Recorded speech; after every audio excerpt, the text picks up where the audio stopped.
안녕하세요. 디얼 사이콜로지 시간입니다. 2025년도 저희 함께 시작을 해보려고 하는데요. 새해를 시작하면서 특별한 분을 모셨습니다. 고려대학교 심리학부 명예교수 한성열 교수님과 함께합니다. 교수님 어서 오세요. 네, 안녕하세요. 네, 반갑습니다. 예, 이렇게 새해 또 첫 벽두에 이렇게 불러주셔서 굉장히 고맙고요. 또 우리 최 PD님도 그렇고 우리 비욘디 모든 관계자들도 다 새해 복 많이 받으시기 바랍니다. 네.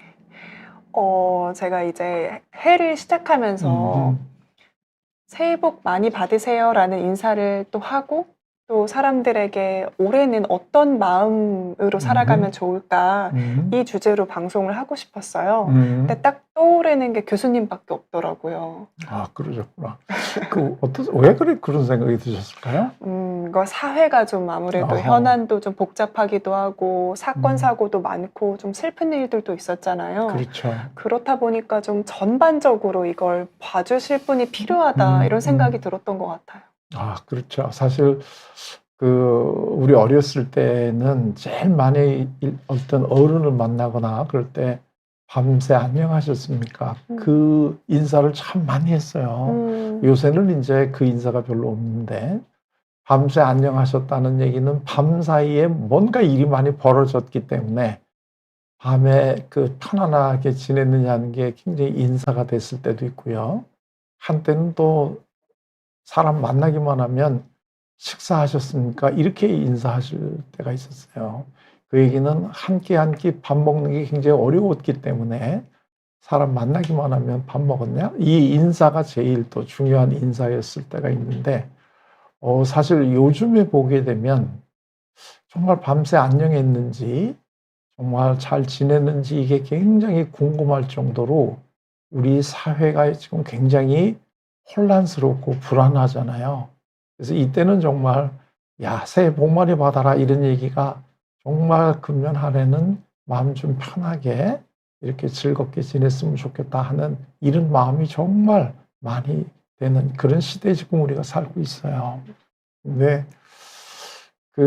우리 새해 지금 우리 PD님도 그런 우리가 인사를 나눴는데 대개 이제 새해가 되면 새해 복 많이 받아라 이제 이런 인사를 많이 한단 말이죠. 근데 우리나라 사람들이 되게 새해 복 많이 받아라 할 때 그 복이 주로 구체적으로 어떤 복일 것 같으세요? 새해 복 많이 받아라 하면 재물 먼저 좀 생각을 할 것 같아요. 제가 오늘 중국 분하고 잠깐 얘기할 기회가 있었는데 그래서 제가 그분한테 여쭤봤어요. 중국에서도 새해 복 많이 받아라 이렇게 얘기할 때 중국에서는 그 복이 뭐냐 이렇게 얘기를 했더니 그거는 다 재물복이래요. 돈 많이 번다. 이제 이런 이야기가 굉장히 중요하다는 거예요. 그러면서 이 중국의 부모들은 자녀들이 밖에 나갈 때 그런 식의 이야기를 했다 그래요. 들어올 때는 빈손으로 들어오지 말아라. 그래서 그게 무슨 얘기냐 그랬더니 네가 지금 나갈 때는 빈손으로 나가는데 들어올 때는 손에 뭐 들고 들어와라. 이게 중국의 부모들이 자녀들에게 하는 이 나갈 때 해주는 어떤 충고라고 그럴까? 이런 거래요. 그러니까 그만큼 뭘 들고 들어와야 된다는. 재물이든 어떤 그게 것이든요. 물건이든 재물이든 뭐든 그걸 가지고 들어와라. 이게 중국 사람들이 생각하는 이 자녀 교육의 제일 첫 번째라는 거예요. 그만큼 이 사람들은 재물을 굉장히 중요하게 여긴다 이런 얘기인데 사실 우리나라 사람들한테서는 그 재물보다는 한국 사람들에게는 건강, 장수복, 수복 이게 이제 제일 중요한 복이에요. 그래서 옛날에 여성들이 이제 결혼하기 전에는 이제 수를 놓아가지고 백엔릿이라든가 이런 수를 놓는데 그때 제일 많이 놓는 수가 뭐냐면 장수할 때 그 숫자 이걸 제일 많이 놓거든요. 그래서 이 베개를 자면서 둘 다 장수하라 하는 이런 이제 느낌이 있단 말이죠. 근데 장수를 하는 거는 좋은데 사실은 어떻게 우리가 장수를 해야 되느냐 하는 게 굉장히 중요한데 즐거운 행복한 시간을 보내면서 장수를 해야지 이렇게 불안하고 이 어려운 삶을 살면서 장수만 한다는 거는 또 사실 그렇게 썩 바람직한 건 아닌 것 같아요. 근데 요즘 우리나라를 보면 굉장히 그게 참 어렵겠구나 하는 이런 느낌이 들어서 참 정말 가슴이 답답하죠. 음, 음, 그러게요. 화이트 크리스마스님도 최근 뉴스 보면 화가 나고 가슴이 음, 답답하다라고 음, 얘기를 해주시는데요. 음, 근데 정말 그 음, 연말이면 사실 좀 즐겁고 음, 또 한 해를 정리하는 느낌도 음, 있어야 되는데 음. 많은 일들이 아, 있었습니다. 그럼요. 아주 그냥 그 상징적으로 보여주는 게 금년 1월 1일은 국가 애도를 하는 아, 기간으로 우리가 1월 1일을 보냈기 네. 때문에 사실은 어떻게 보면 가는 해를 생각을 하고 또 오는 새해를 즐겁게 맞이를 해야 되는데 사실 그게 우리가 국가 애도 기간으로 보냈단 말이죠. 이게 얼마나 지금 우리 한국이 처해 있는 상황이 어려울까 하는 이런 느낌이 들어요. 이 화이트 크리스마스 님도 화가 나고 가슴이 답답하다. 그렇죠? 음, 아마 굉장히 화가 나고 가슴이 답답하실 것 같은데 이럴 때 이걸 어떻게 하면 좋을지 이런 질문을 제가 많이 듣는데요. 제일 좋은 거는 간단하게 얘기하면 화가 나면 화를 내시고 가슴이 답답하다 그러면 난 가슴이 답답하다. 이렇게 표현을 하시는 게 제일 좋은데 그걸 어떻게 해야 좋을까요? 그냥 이걸 표현하시는 게 참 좋단 말이죠. 근데 우리는 감정을 잘 이렇게 표현하고 다른 사람의 감정을 잘 받아주는 이런 게 약간 좀 부족한 사회에 살고 있다는 느낌이 들어요. 예를 들면 지금 국가 애도 기간인데 애도라고 하는 거는 우리가 슬픈 일을 당했을 때 그걸 슬퍼하는 게 애도잖아요. 그런데 우리는 그 슬픈 사람한테 가가지고 우리 자신은 굉장히 위로를 한다고 하는 말인데 그게 듣는 사람에게는 전혀 위로가 안 될 뿐만 아니라 때때로는 더 이 슬퍼지는 이런 이야기들을 우리가 하는 경우가 참 많은데 많은 분들이 어떤 분들은 그걸 어떻게 해야 되는가를 잘 모르기 때문에 그렇게 하시는 분도 있고 어떤 분들은 좀 의도적으로 더 가슴 아픈 얘기를 하시는 분이 있는데 이 의도적으로 하시는 분들에 대한 거는 사실은 우리가 더 이상 얘기할 필요는 없어요. 이분들 자신이 굉장히 지금 그 안타까운 분들이기 때문에. 근데 우리 자신이 정말 슬픈 일을 당한 분들에게 그 위로를 해주려고 하는데 본의 아니게 위로가 안 되는 이런 걸 하는 경우들이 많이 있어요. 가장 대표적인 게 뭐냐면 이게 이제 종교인들 특히 이제 기독교를 갖고 있는 분들이 간혹 잘 이제 저지르는 이런 이제 안타까운 실수인데요.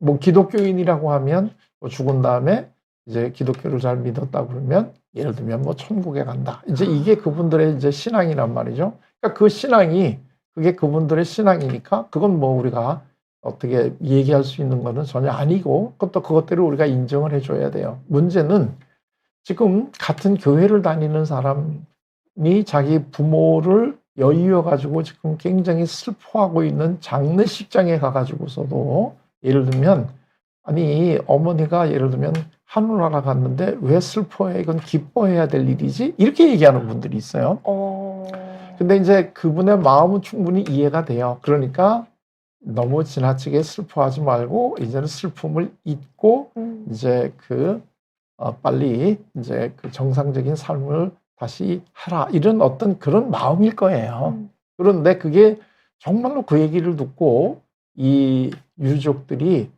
맞아.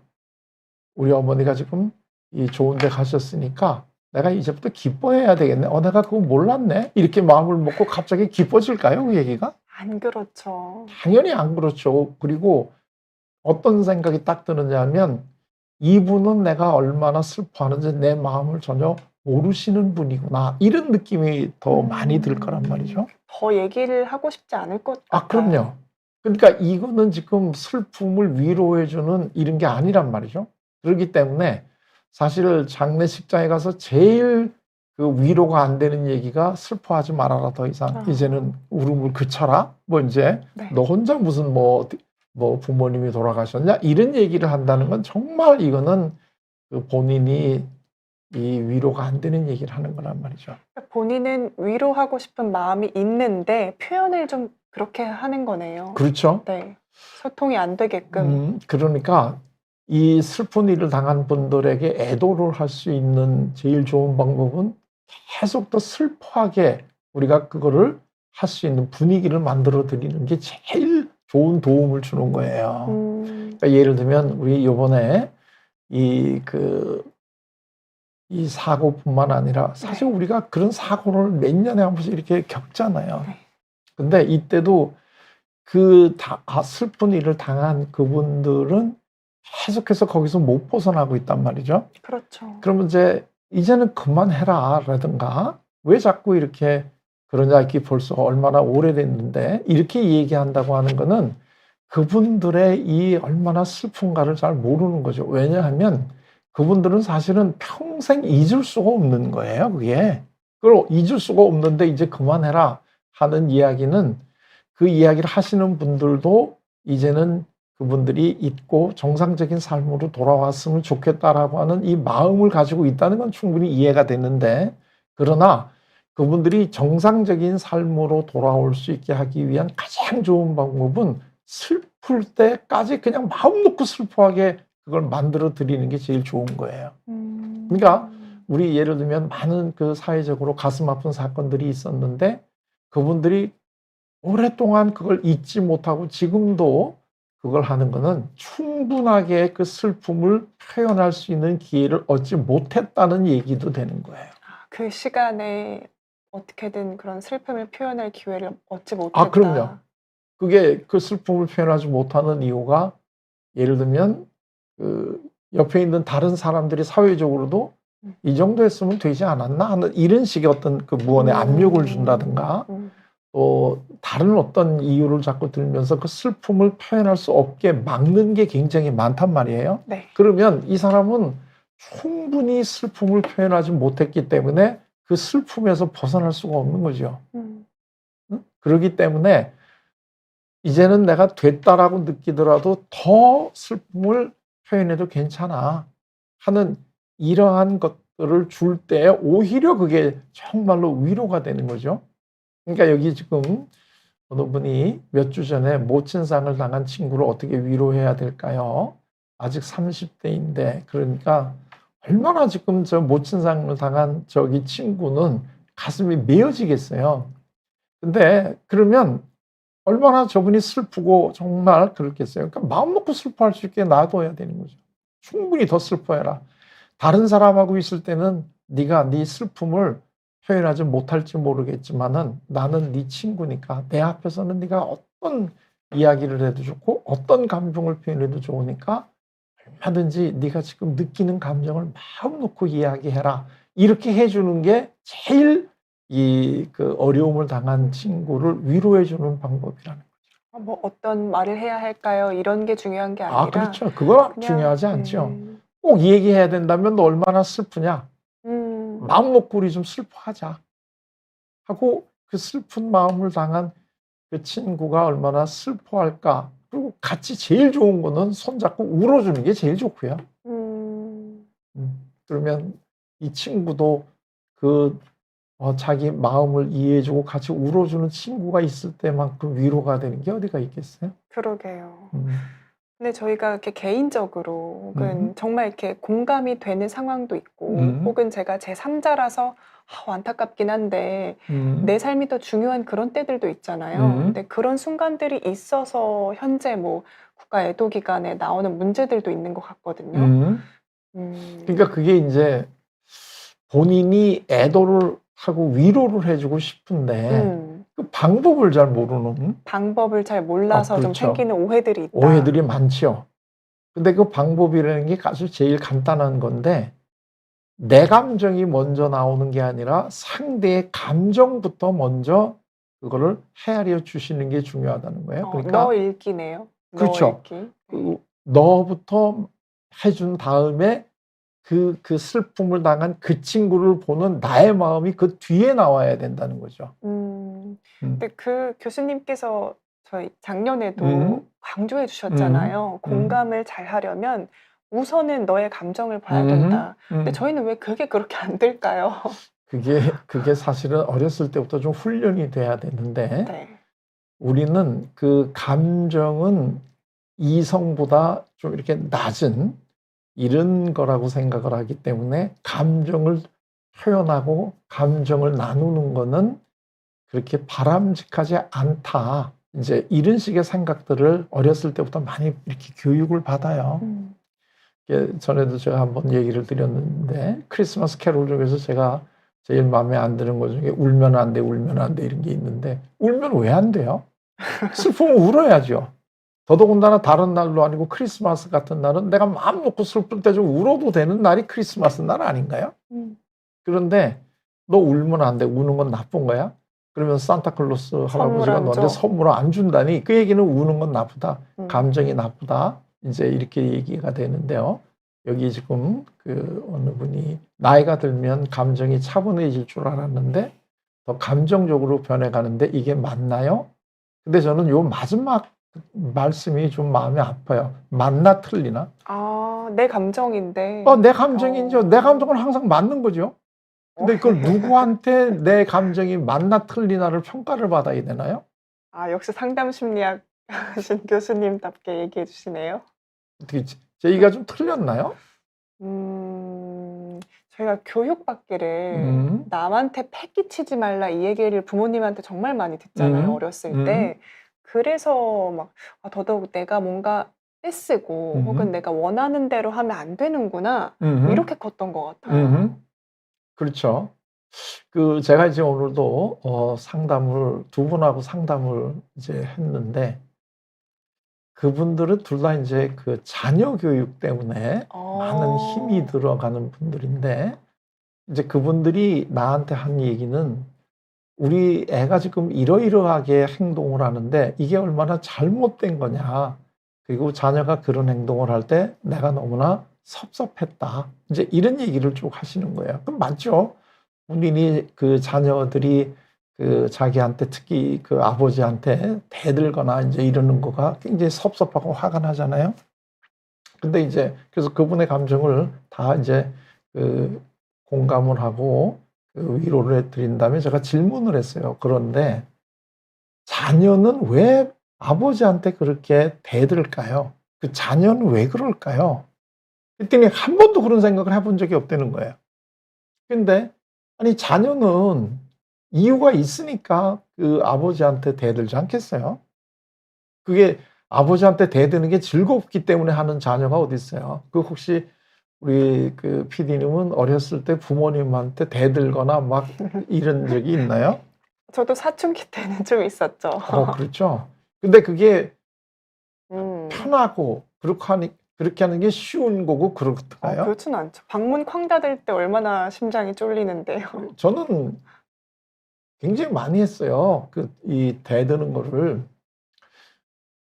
이게 제 개인적인 얘기를 좀 해도 되는지 모르겠는데, 사실, 아까도 잠깐 얘기했지만 저는 기독교인이에요. 근데 제가 기독교인이 된 이유 중에 하나는 저희 아버님이 목사님이었어요.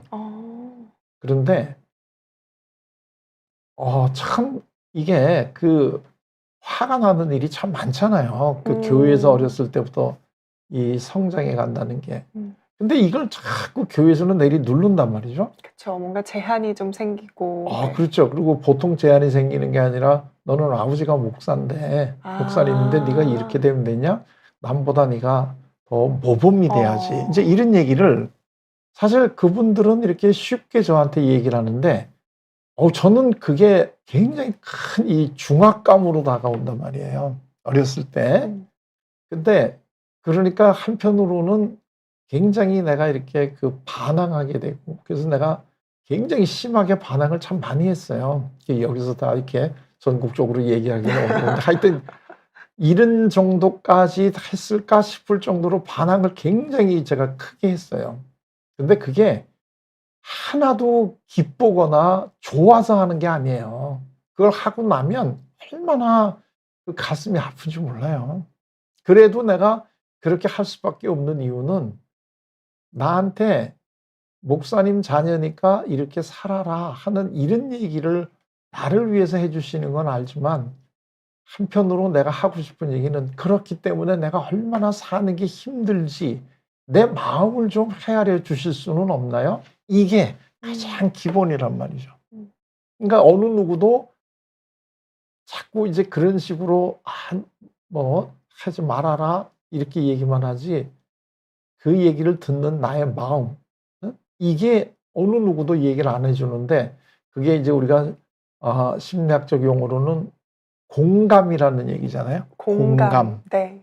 이게 공감. 삶에서는 특히 너하고 나하고의 관계에서는 가장 기본이 공감을 해주는 거거든요. 네. 그러니까 아까 우리 거기 지금 굉장히 연말에 정말 얼마나 이게 어려운 일을 당하신 분들은 사실 지금은 그분들이 그렇게 내 감정을 충분히 표현할 수 있는 상황 자체가 아니에요. 사실은 본인도 지금 이 상황이 뭔지를 이게 눈앞에 벌어진 게 빨리 이게 어떤 처리를 해야 되고 뭐 이런 거가 있기 때문에 사실 지금은 그렇게 절절하게 슬플 때가 아닐 수 있어요. 진짜 슬플 때는 이제 이 국가적으로 애도 기간도 지나고 사회적으로 이제는 또 잊혀지잖아요. 그리고 났을 때 오늘 혼자 있을 때 느끼는 이 감정이 이게 진짜 슬플 때잖아요. 근데 그걸 표현을 하려고 하면 이제는 좀 그만하지? 이런 만약에 반응이 주위에서 온다 그러게 되면 정말 이분들 힘들죠. 그렇죠. 네. 그러니까 진짜 위로를 이제부터 해주셔야 돼요. 사회적으로 뭐 애도하고 이런 것도 굉장히 중요하지만 이제 다시 일상으로 돌아갔을 때 이분들의 이 마음을 정말 공감해 주는 게 이게 굉장히 중요한데 그게 앞으로 우리 사회는 이분들이 빨리 그거를 잊을 수는 없어요. 제일 어려운 하면 안 되는 얘기가 이제 그만 잊어라. 이거는 절대 안 되는 거죠. 어떻게 잊을 수가 있어요? 트라우마인데요. 그럼요. 그게 내 가족이 이 정말 즐거운 마음으로 여행을 갔다가 전혀 생각지도 못했던 이것 때문에 가족을 잃었는데 그걸 잊을 수가 있나요? 절대 그건 잊을 수가 없죠. 다만 그 슬픔을 가지고 살아갈 수 있게끔 도와주는 것 뿐이에요. 지금은 그 슬픔에 압도당하기 때문에 일상생활을 하기가 많이 어렵잖아요. 그런데 그 슬픔을 가지고 살아갈 수 있게끔 해주는 것만 해도 우리가 그분들을 굉장히 도와주는 거죠. 왜냐하면 일상으로 다시 돌아가야 된다는 것을 누구보다도 그분들이 제일 잘 알죠. 근데 못 돌아가는 이유는 아직까지도 일상으로 돌아가기에는 내 슬픔이 너무나 크기 때문에 이제 그거를 못하는 건데 사실 또 하나 좀 얘기를 드린다면 이분들이 슬퍼하는 거는 자녀를 또는 뭐 가족을 또는 친구를 이걸 잃었기 때문에 그러는데 그 슬픈 것도 이유가 다 달라요, 사람마다. 그러니까 예를 들면 어떤 분들은 내가 떠나기 전에 약간 별것도 아닌 거 가지고 말다툼을 했던 분은 그때 내가 말다툼을 하면서 기분도 편치 않게 보냈다는 거가 너무나 죄책감이 드는 분 있지 않겠어요? 네. 또 다른 분도 또 다른 분대로 또 있을 거고. 그러니까 그런 것들은 충분하게 본인이 자기의 감정을 표현할 수 있도록 이거를 마련해 주는 거가 제일 우리가 해줄 수 있는 일이다 하는 게 제일 이제 중요하죠. 네. 저희가 애도하는 방법을 못 배웠어요, 학교에서. 안 가르쳐 주니까요. 그렇죠. 네. 근데 교수님께서 얘기를 해 주신 것처럼 좋은 애도란 충분히 끝까지 슬퍼할 수 있게끔 들어주고 공감해 주는 것이라고 배웠네요. 그렇죠. 여기 이제 어떤 버블님도 T라서 공감을 잘 못해요. 이해는 하는데. 저게 참 저것도 상당히 자꾸 제가 말꼬리를 잡는 것 같아서 미안한데요. 네.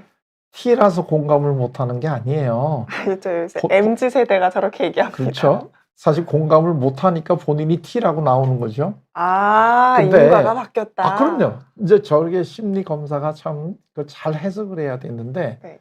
나는 T이기 때문에 공감을 못해요. 그러면 앞으로도 계속해서 야, 너는 내 마음을 좀 잘 알아주면 좋겠다 하고 상대가 얘기할 때 나는 T잖아. 이게 내가 상대를 공감을 잘 못해주는 거에 대한 정당화가 될 수 있어요. 그렇죠. 정당화로 많이 쓰죠. 그럼요. 네. 그 요즘에 젊은 사람들이 그 MBTI니 뭐 이런 심리 검사를 해가지고 누구랑 약간 관계가 안 좋으면 너는 E고 나는 I잖아. 뭐 이런 식으로 이게 얘기를 하면서 이것만 되면 다 우리가 사이가 잘 안 맞는 거에 대한 설명이 다 된 것 같은 이런 생각을 하는데 저거는 아무것도 얘기를 해주는 게 없는 거예요. 네. 어떻게 해야 될까요? 버블버블님은요? 왠지 알 것 같아요. 공감한다고 노력하는데 너무 영혼이 없다고 지적을 받으신다. 어떻게 하는 공감이 잘하는 공감인가요? 그러니까 영혼이 없다는 공감이라는 게 그냥 공감을 안 하신 거겠죠? 그러니까 공감이라는 게 네. 그게 예를 들면 우리가 이런 거가 영혼이 없다는 게 이런 건가요? 예를 들면 부부가 이제 부부 싸움을 하는데 남편이 쉽게 그래 미안해 내가 잘못했어 이렇게 이제 남편이 얘기하잖아요. 그럼 부인이 그 얘기 듣고 있다가 뭐가 잘못했는데 하고 이렇게 한번 확인을 해보잖아요. 왜냐하면 이 사람이 말로는 잘못했다고 그러는데 전혀 본인이 정말 잘못한다고 하는 걸 느끼는 거를 모르는 거죠.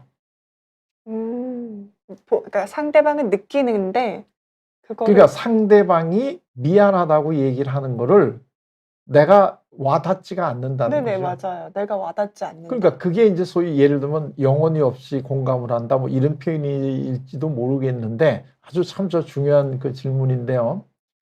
공감이라고 하는 거는 제일 먼저 너의 감정을 내가 이해했다는 게 표현이 돼야 돼요. 그러니까 예를 들면 우리가 보통 제일 실수로 하는 것 중에 하나가 뭐냐면 미안해 이렇게 얘기를 한단 말이죠. 그리고 본인은 이제 사과했다고 생각을 하는 거예요. 근데 상대방은 전혀 내가 사과받았다는 느낌이 안 드는 거예요. 그렇죠. 이 상담을 하다 보면 특히 부부간에 이런 것 때문에 갈등을 일으키는 분들이 많아요.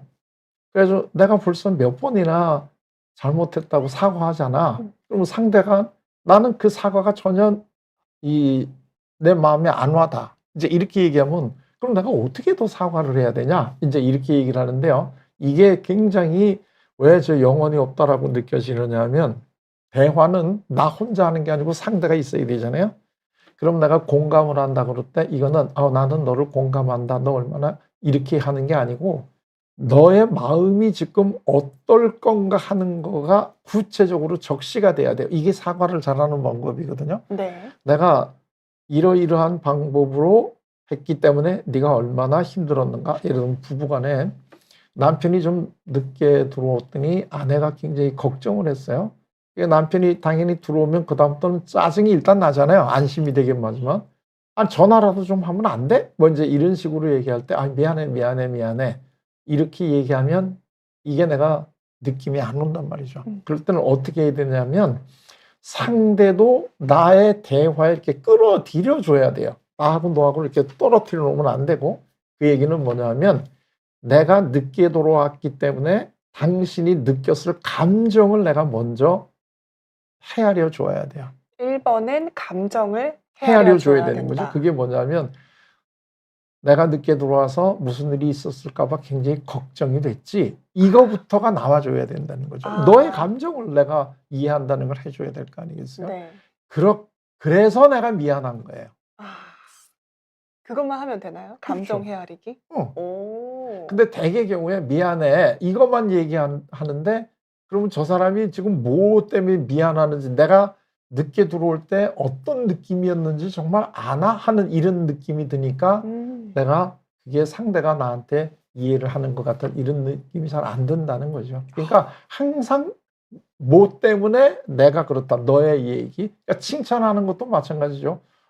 자녀들한테 야 나는 네가 참 자랑스럽다 요새 뭐 예를 들면 근데 이렇게 얘기하는 거는 얘는 공감이 잘 안 가는 거죠. 네가 어떤 행동을 했을 때 나는 자랑스럽다라는 게 구체적으로 해줘야 이 자녀들은 내가 이런 행동을 하면 아버지가 거기에 대해서 이렇구나 하는 걸 깨달아야 다음부터는 그 행동을 조금 더 잘하려고 그러지 않겠어요? 네, 맞아요. 그러니까 대화를 할 때는 항상 상대를 대화에다가 끌고 들어와 줘야 되는데 그 방법은 네가 지금 어떤 감정일 거다라고 하는 거를 얘기를 해주고 그래서 내가 어떻다 하는 이런 방법으로 해야 되는데 사실은 이거는 아주 어렸을 때부터 이 교육을 시켜줘야 되거든요. 이런 교육을. 그런데 안타깝게도 우리는 초등학교나 중고등학교 때 이런 식의 교육을 하지를 않죠. 아, 그렇죠. 네. 그러니까 제일 중요한 게 대인관계에서 서로 공감해 주는 건데 대인관계를 잘하라는 얘기는 하는데 어떻게 하는 게 대인관계를 잘하는 거냐는 구체적인 방법은 안 가르쳐 주는 거죠. 이게 핵심인 거네요. 그렇죠. 인간계의 핵심. 음. 오, 음. 역시 오늘도 배웠습니다. 네. 음. 그러면은 저희 일단은 제가 오늘 주제를 2025년에 마음 건강을 어떻게 우리가 다스릴까, 어떤 점들을 기억하면 좋을까, 음. 이 질문을 좀 드려보려고 했어요. 그래서 질문 먼저 좀 받고 갈까요? 아, 예. 질문이 쌓여서. 네. 핑구님께서요, 주제와는 좀 안 맞을 수 있지만 제가 업무 이해도가 낮아서 주위 동료 직원들 상사 및 눈치를 지나치게 의식하고 눈치 보면서 일하다가 결국 제가 못 버티고 휴직을 했는데요. 제 자신이 안 바뀌는 게 제일 답답하지만 다시 직장으로 돌아갈 용기가 도저히 안 납니다. 라고 댓글 남기셨어요. 아유, 참 이분도 좀 안타깝고 답답하시겠어요. 그 마음이. 근데 이 글을 보게 되면 굉장히 솔직하신 분이잖아요. 그러니까요. 감정 표현이. 그럼요. 제가 업무 이해도가 낮아서 주위 동료 직원들 및 상사의 눈치를 지나치게 많이 본다는 거는 사실 이거 이렇게 솔직하게 자기 자신이 이런 거다라고 이렇게 이야기하기가 참 어렵잖아요. 근데 이런 걸 이 얘기를 해주셔서 굉장히 일단 굉장히 그 용기 있는 분인데요. 근데 제가 이제 조금 혹시 도움이 될지 모르겠는데 그거는 뭐냐면 동료 직원들하고 상사한테 이 얘기를 하셨으면 더 좋았을 뻔했다는 느낌이 들어요. 아, 제가 업무 이해도가 조금 낮아서 양해 부탁드립니다. 아, 그렇죠. 이렇게요. 그러면 이 주위에 있는 분들이 너는 업무 이해도가 낮으니까 그냥 회사 다니지 말아라. 아마 그렇게 얘기할 사람은 거의 없을 것 같아요. 우리나라 사람들이 또 정은 많아가지고 자기가 부족하다라는 걸 먼저 이야기하는 사람에 대해서는 매몰차게 못해요. 그러니까 내가 사실은 업무 이해도가 낮아서 상사 저분이 예를 들면 뭐 부장님이면 부장님의 눈치를 너무나 많이 의식하게 되는데요. 이런 거를 먼저 이렇게 이야기를 하면 나 의식하지 말고 모르는 거 물어봐. 이제 이렇게 우리가 되게 돼 있거든요. 그런데 지레 내가 직원들이나 그 눈치를 본다는 게 이게 굉장히 이제 제가 안타까운 거죠. 그러네요. 그걸 가서 얘기를 하시면 되는데 아마 근데 이분은 이 지금 직장에 가시기 전에 어렸을 때 혹시 부모의 눈치를 봤다든가 학교 다니면서는 선생님의 눈치를 많이 보았다든가 아마 이러시지 않았을까 하는 느낌이 들어요. 그러니까 그때 누구한테든 간에 사실은 내가 당신의 눈치를 그게 선생님의 눈치를 너무 많이 보기 때문에 내 능력이 다 발휘 못 돼요. 이렇게 얘기를 하면서 상대로부터 그랬다면 너 앞으로 그러지 않아도 된다 하고 이렇게 얘기를 들었다면 훨씬 안심이 되고 내가 솔직하게 이야기를 한다는 게 오히려 내가 대인관계를 맺는데 훨씬 더 도움이 되는 이런 자신이 생기지 않았을까 싶은데 그러니까 이분이 제일 편한 분에게 지금이라도 나는 사실 이렇기 때문에 굉장히 지나치게 눈치를 많이 보기 때문에 어렵다 하는 이야기를 꺼내 보셔야 돼요. 면담을 요청하는 거네요. 어쨌든 그럼요. 자기가 본인이 가장 편한 사람에게요. 예, 그러니까 그게 예를 들면 친구면 친구한테 나가 이렇다라고 하는 거를 그걸 이제 이렇게 얘기를 해보는 용기를 가지셔야 돼요. 용기. 예. 용기 어떻게 내요, 교수님? 그렇죠. 그렇게 되니까 또 그러면 용기는 어떻게 내야 되느냐 이제. 마음 건강이라는 게 그렇죠. 꼬리에 꼬리를 봅니다. 그렇죠. 그게 항상 그게 그런 걸 해봤다면 그리고 그래서 결과가 좋았다면 이제 그런 거죠. 그러니까 제가 아까 상담하는 분하고 얘기를 했는데 이게 지난주에 그 딸아버지가 굉장히 갈등을 하는 분인데 이러이러한 얘기를 한번 해보십시오. 그러면 따님이 굉장히 좋아할 겁니다. 그랬더니 자기는 아닐 거라는 거야. 그러면서 내가 아버지인데 딸한테 어떻게 먼저 내가 그런 사과를 하느냐 이거야. 제일 중요한 거는 자존심을 지키기 위해서 아버지가 사과를 안 하는 게 중요합니까? 아니면 딸하고 관계를 좋게 하는 게 중요합니까? 그랬더니 관계를 좋게 하는 게 중요하다는 거죠. 그렇다면 관계가 좋아질 수 있다면 딸한테 사과 아니라 별거 다 해도 되지 않습니까? 그랬더니 알았다고 그러더니 오늘은 굉장히 그저 기뻐해요. 그리고 왜 그러냐. 딸한테 자기가 했더니 딸이 굉장히 기뻐하면서 이 고맙다고 자기한테 이 얘기를 했다는 거예요. 서로 그걸 바라는 거 아니겠어요? 그러네요. 제 속에 있는 이야기를 솔직하게 하는 사람한테는 우리는 전혀 그 사람에 대해서 나쁘게 하기가 어려워요. 용기를 주셨네요, 선생님께서. 말로써. 감사합니다. 네, 다음에 홍서희님 질문인데요. 힘든 일 당한 사람들에게 안 좋은 댓글 달고 못된 말 하는 사람들은 무슨 심리인가요? 항공기 참사 뉴스에도 악플이 달린다고 하네요. 라고. 글쎄 말이에요. 제가 참 그것도 굉장히 가슴 아픈 일인데, 그래서 아까 제가 그냥 이분들하고 제외하고 얘기를 해야 될 필요가 있다는 얘기를 했는데, 네. 사실 저런 분들도 우리가 좀 이해를 하려고 마음을 먹으면 저분들도 지금 굉장히 속에 화가 많이 난 분들이잖아요. 그러니까 근데 이게 내가 화가 났다는 얘기를 못 하잖아요. 왜냐하면 정말 화가 난 일은 솔직하게 얘기를 못 하고. 그렇죠. 네. 그리고 그게 예를 들면 나를 화가 나게 한 사람한테 내가 얘기를 못 하는 거죠. 이걸 이제 심리학적으로 우리가 직면을 못 한다 그래요. 직면을 못 한다는 거는 내 감정이나 생각을 상대에게 당당하게 이야기하는 게 직면하는 건데, 대개 그 직면을 못 하는 분들은 도망을 간단 말이죠. 회피를 해요. 그런데 이분들이 그래도 내 마음속에 아직 화가 안 풀렸잖아요.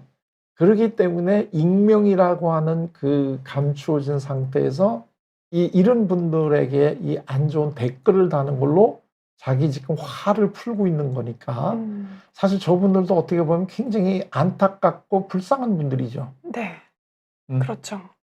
그렇게 바다와 같은 마음을 또 교수님께 배웠습니다. 근데 그게 이제 바다 같은 마음이라고 표현해 주시니까 고마운데요. 우리가 다른 사람하고 살아가는 동안에 크게 배워야 될 게 뭐냐면, 너의 감정을 내 감정으로 갖고 오면 안 된다는 원칙이 있어요. 이게 저게 굉장히 중요하네요. 저 댓글 단다는 건 저 사람이 문제가 있는 사람이잖아요. 네. 그 사람이 문제가 있으면 저 사람은 문제가 있구나 이렇게 도외시해 버리면 되는데, 그 사람의 댓글을 갖다 내가 화가 나면 결국 내가 지금 내 문제를 갖고 들어온 거죠. 내가 화가 나니까. 그러니까 제일 좋은 거는 화가 안 나야죠. 그냥 저 사람도 힘든 일이 있겠구나 하고 이해를 하고 저 사람의 감정을 내 것으로 가져오지 않는다. 그렇죠. 알겠습니다. 명료합니다. 네, 감사합니다. 일단 필름 세상님까지만 하고 또 이야기 이어가 볼게요. 새해부터 번아웃이 왔습니다. 작년 말부터 너무 바빴는데 새해 초부터 또 너무 바빴습니다. 그래서 오늘 이제 많이 힘들었는데 작은 일에도 화가 많이 나셨다고 해요. 우울한데 어떻게 해야 할까요? 조언해 주세요. 라고 하셨습니다.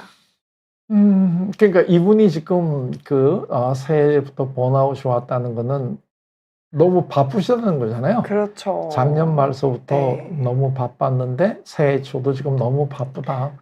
또 남들 쉴 때 일하면 그럼요. 또 괜히 억울하고 마음이 그렇습니다. 근데 이제 인생의 위기가 찾아왔고 작은 일에도 화가 나고 이제 이렇다는 거잖아요. 저게 이제 내가 작은 일에도 화가 난다는 건 내 감정이잖아요. 근데 왜 우리에게 저런 감정이 일어나는가 하는 그 원인을 우리가 좀 아셔야 되는데, 화가 나고 내가 번아웃 됐다는 거는 너 지금 피곤하니까 이제는 쉬어야 돼. 그 사인이잖아요. 몸의 사인을? 우리 마음에서 사인이 오는 거죠. 이거 번아웃이라는 게 그야말로 불에 타가지고 없어지는 거잖아요. 소진되는 거잖아요. 네. 그러니까 그만큼 일을 많이 했다는 거죠. 본인도 지금 너무 바빴다 이런 얘기인데요. 내 마음하고 나하고 대화를 하시는 법을 배우셔야 돼요. 이게 아까 나하고 너하고 대화를 하는 거를 배우지만 더 중요한 거는 내가 나하고 대화를 해야 돼요. 내 두 마음이 있잖아요, 지금.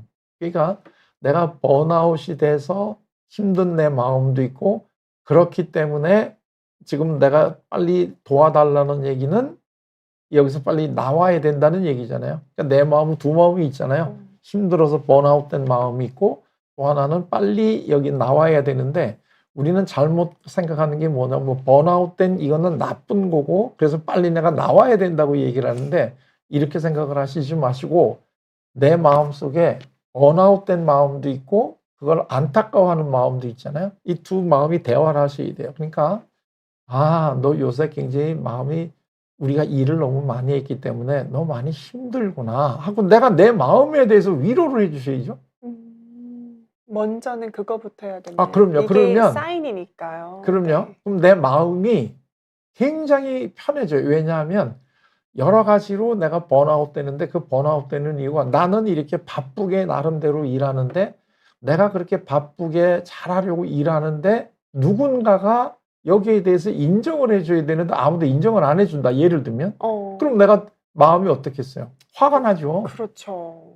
그런데 다른 사람이 인정을 안 해주는 것도 화가 나는데, 제일 슬픈 거는 내가 나를 인정을 안 해주는 게 제일 슬픈 거예요. 내가 왜 이렇게 바쁜 걸까? 이것조차 인정이 안 되면 슬퍼지는 거네요.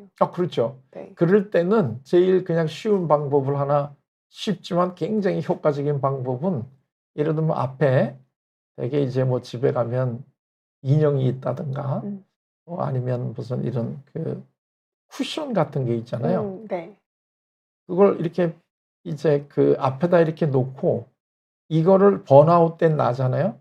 그러면 그 번아웃된 나를 바라보는 또 내가 있잖아요. 이게 좀 번아웃된 나고, 그 다음에 나를 이렇게 보면서 이걸 한번 보고 서로 대화를 나누는 거예요. 너 많이 지금 힘들어서 번아웃 됐구나? 그러면 얘가 뭐라고 대답하겠죠. 나 사실 이러하기 때문에 화가 났어. 그러면 그랬겠구나. 너 진짜 화가 났다. 아무도 너가 얼마나 힘들게 얘기하는 거 몰라주니까 네가 어떻게 얼마나 화가 났겠니? 이렇게 나를 내가 위로해 주는 게 제일 좋은 방법이죠. 그러면서 대화를 나누는 건데, 이게 우리는 대화를 이렇게 혼자서 중얼중얼하게 되면 저 사람 정신 나갔다 자꾸 이렇게 생각을 하잖아요. 집에서 해야 합니다. 그러니까 집에서 혼자 해도 되는데, 네. 제일 좋은 게 혼자 하는 거죠. 그러니까 조용히 혼자서 내가 나를 위로를 해주는 거죠. 너 새해부터 이렇게 연말 연초에 바쁘니까 너도 얼마나 힘드냐 하고 내가 나를 위로를 해주면 얼마나 좋겠어요. 근데 이제 이게 사실 우리는 제일 어렸을 때부터 외부에부터는 인정을 제일 받고 싶어 하거든요. 근데 그 인정을 제대로 못 받게 되면 끊임없이 나이가 들어서도 그 인정을 자꾸 받으려고 노력을 해요. 이게 이제 소위 이제 상담에서는 이걸 그 내면 아이라고 불러요. 내가 어렸을 때 충분히 어머니로부터 사랑을 못 받으면 나이가 들어서도 계속해서 어머니 또는 어머니와 유사한 분에게 계속 인정을 받으려고 노력을 참 많이 해요. 근데 그게 이제 예를 들면 어머니한테 못 받은 사람들이 제일 많이 대상을 받고서 받고 싶어 하는 게 부인이에요. 예를 들면. 배우자겠네요. 배우자. 네. 근데 그 배우자는 어머니가 아니거든요. 그렇죠. 그러니까 이 사람은 마음속에 그러니까 어머니처럼 나를 인정해 줄 거라고 생각되는 배우자 여성을 만나서 예를 들면 내가 결혼을 했단 말이죠. 근데 그 여성이 안 해주는 거죠. 왜냐하면 안 해주는 게 아니고 못 해주는 거예요. 어머니하고 부인하고는 다른 거니까. 그러면 이제 그때부터 또 왜 나를 갖다가 인정을 안 해주고 사랑을 왜 안 해주느냐라고 자꾸 이제 또 얘기를 하게 되는 거죠. 섭섭해지고 또. 대개의 경우에 우리가 부부 간의 갈등은 여기서부터 시작이 되는 거예요. 이게 예를 들면 아버지의 사랑을 못 받은 여성 같으면 아버지와 같은 느낌을 주는 분하고 결혼해가지고 그 아버지가 나한테 내가 받았으면 좋을 사랑을 달라고 그러는데 안 주거든요. 안 주는 게 아니고 못 주는 거죠. 그건 남편이니까. 그렇죠. 그러면 이제 나를 사랑을 안 한다. 이제 이렇게 마음이 되면서 괴로워지는 마음이 거네요. 힘들어지는 건데 그거는 안 되는 거예요. 그러니까 제일 중요한 거는 남편은 남편이고 부인은 부인일 뿐이지 이게 아버지나 어머니가 아니다라는 걸 아셔야 되는 게 제일 첫째고 그러면 그 못 받은 나는 어떻게 하냐? 그거는 내가 나를 주셔야 돼요. 내가 나를. 이제는 어머니나 또는 뭐 남편이나 부인이나 전부 다 남이잖아요. 남. 그러니까 내가 나한테 줘야 되는 거죠. 너 지금까지는 어머니한테서 또는 아버지한테서 사랑을 충분히 받지 못했기 때문에 지금도 그걸 받고 싶지. 그러나 이제부터는 내가 너한테 줄게. 이렇게 내가 나에게 이야기를 하는 이게 제일 높은 단계의 상담이에요. 사실 모든 상담은 내가 나를 해주는 데까지 올라가는 게 제일 좋은 상담이에요. 상담 맞아요. 이건 뭐 상담료 낼 것도 없고 24시간 언제든지 네, 나랑 대화하는 내가 나를 상담해 주는 거죠. 상담해 주고 네 마음을 내가 알아줘. 너 새해부터 이렇게 바쁘게 일했으니까 얼마나 화가 많이 났겠니. 충분히 그럴 수 있어 너는. 참 그게 어려우니까 또 상담자분들 찾아가고 상담자분들이 내가 못 읽는 마음들 대신 읽어주시고 하는 것 같아요. 네, 알겠습니다. 그러면은 저희 이제 필름세상님 교수님 말씀에 눈물이 나네요. 감사합니다. 댓글 남기셨고요. 윤희님께서는 남편에게 큰 기대는 하지 않고 살아요. 그냥 매일매일 출근하는 것만으로도 감사합니다라고 얘기해 주셨습니다.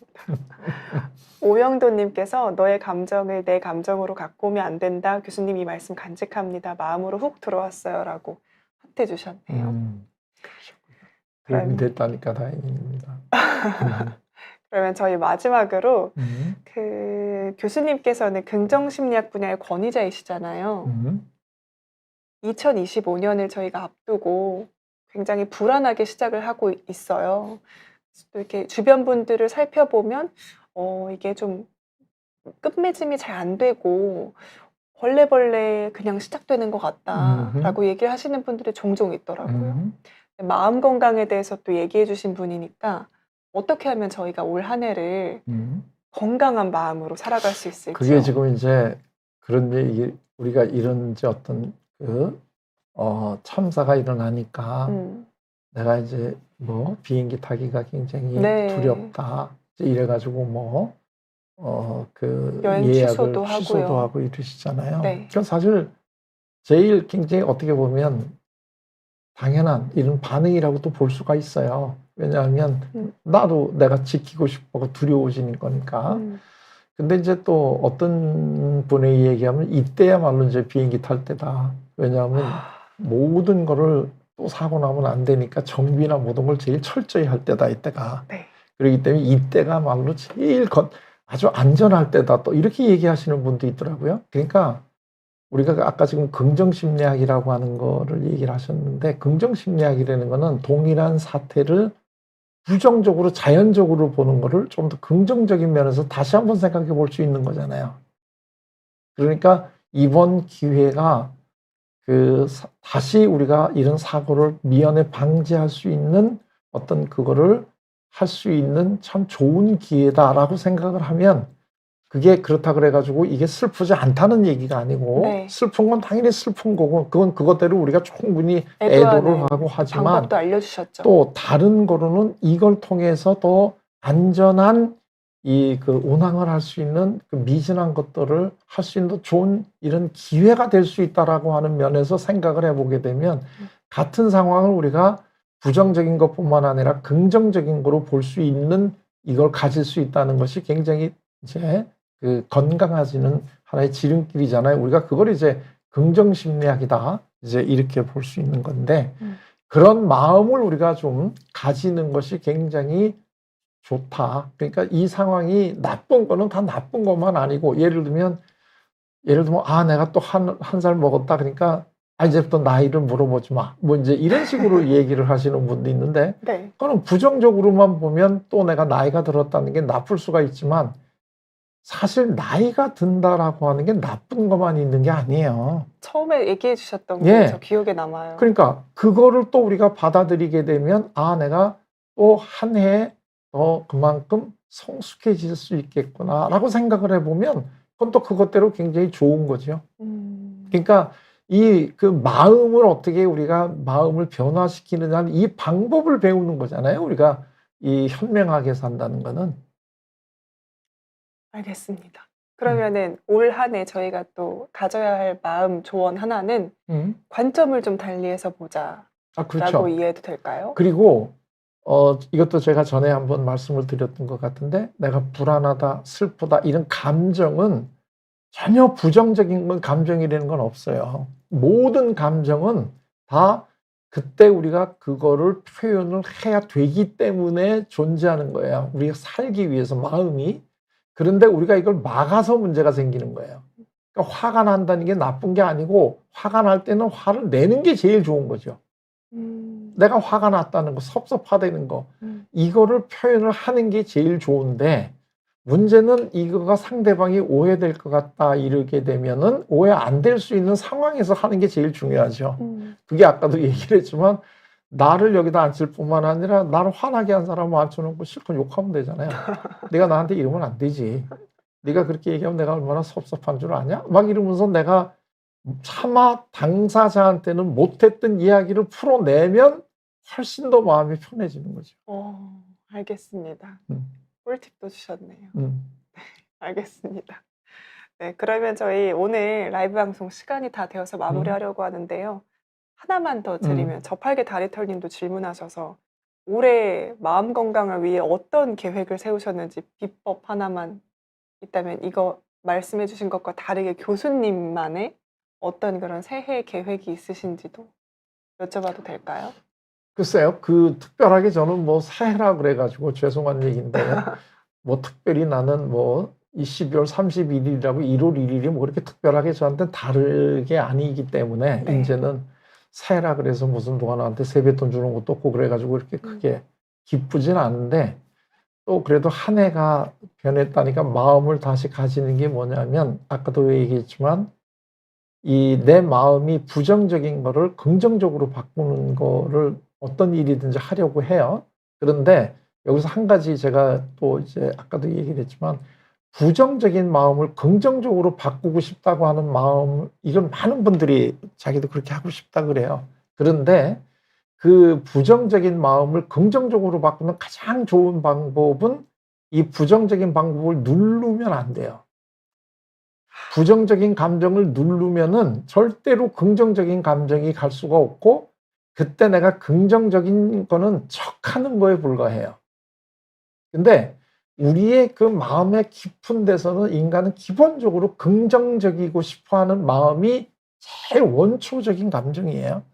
그런데 화가 났다 그러면 그 감정이 표현이 안 되고 뭔가 막혀 있기 때문에 내가 화가 난 거니까 이럴 때는 화를 내시면 이 감정이 없어지게 되면 이 긍정적인 게 올라오는 거예요. 저절로.